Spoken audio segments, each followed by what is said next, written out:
we believe that this election was an election that the people of Ghana voted for the NDC. Indeed, as Director of Elections, I was in the control room and I saw the results coming. And I can tell you that when it comes to parliamentary elections, we won clearly about 142 seats, and then there were three others which were on the verge of winning. You recall the press conference we had at 2 a.m. It showed very clearly that we were winning 142 plus 3. And evidently, when the MPP realized that they were losing the parliamentary seats, then they deployed their troops and their attacks in cahoots with the Electoral Commission. And then subsequently, they went to do what they did in Techiman, Sefirioso, Sikado Ketang, Takwa Nswayem, and all those other places, for which reason we are now in court. Now, when it comes to the presidential as well, you recall that when we went to court, we stated clearly that none of the two parties got a 50% plus 1. The worst case scenario should have been a runoff. And based on the results that we collated, we knew that that is what should have been the case. And subsequently, we went to court. And we went to court because our court case was based on the wrongful declaration of results. The declaration of results is a constitutional act. It's not just an act that anybody can just do. When you declare results, it is backed by the Constitution. The Constitution states how the results should be declared. And the Electoral Commission, as we speak now, has made at least 3 different announcements of results. As we speak now, we don't know which is which. And we believe that based on our calculations, those results were wrong. And indeed, subsequently, you know that she came back and said, she made a mistake. And then in the mistake, there was also a mistake. And then in subsequent mistake, there was still a mistake. So we felt that the presidential results were not properly collated and declared. And that's when we went to court. Our approach was that we were going to use interrogatories and then also get the EC chairperson to come and be a witness so that she can be cross-examined.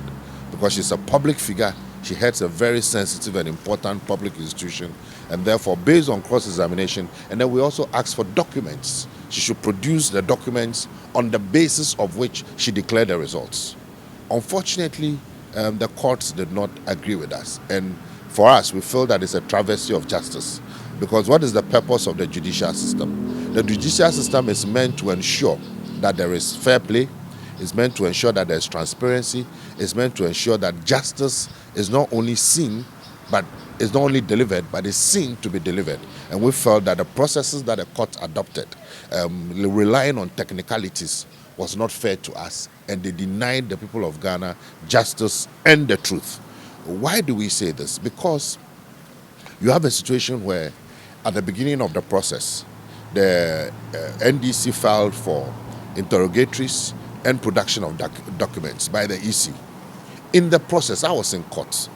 All the justices said it unequivocally that, we are overruling because you have the opportunity to do that during cross-examination. They said it consistently. They said it 3-4 times, that you have that opportunity during cross-examination. So how come that when it got to the point where we now wanted the sole person, the sole returning officer for the presidential elections to mount the witness box and give account of her activities, then they said she cannot be compelled. And yet we cited cases to show that indeed in certain circumstances, exceptional circumstances, witnesses must be compelled to testify because you are looking at the larger national interest. It's a very dangerous precedent that has been set because subsequently it means that future electoral commissioners, future people who hold constitutional offices can do anything and decide that they will not make themselves available to be cross-examined in court. And if the courts are the last bastion of justice and we cannot find justice in court, we cannot uncover the truth in the courts, then where are we heading towards? Beyond that, this is the first election that we've witnessed unprecedented violence. It's never happened before. As we speak now, 8 Ghanaians have lost their lives in this election. 8 Ghanaians.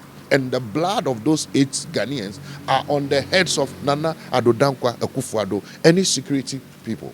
And they haven't even had the temerity to even pay their condolences to those people. And justice must be served. The lives of those people must be accounted for. People who were involved in these activities must be held accountable. We cannot have an election where people were killed, people were maimed, killed during the registration process. Young Silas was stabbed in Banda. The MPP's own Howard Akomson organized talks and they shot at people in Kaswa. So many acts of violence happened. And then in the election, we have 8 people that have died. All those people, their lives matter and their lives must count for something. And people should be held account. So the MPP used violence.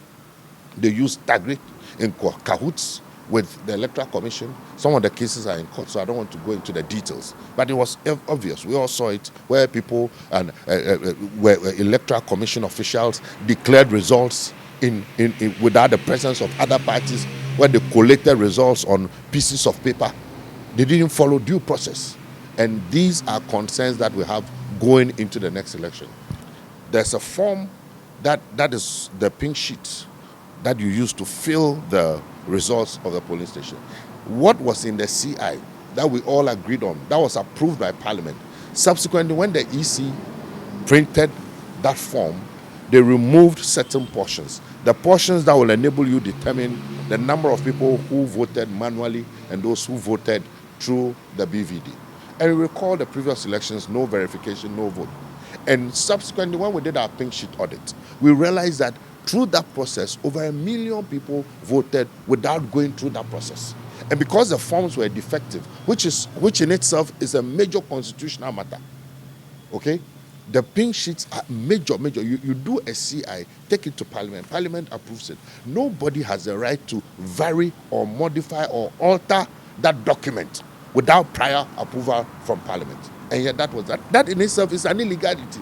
And it brings into question a lot of issues about the entire election.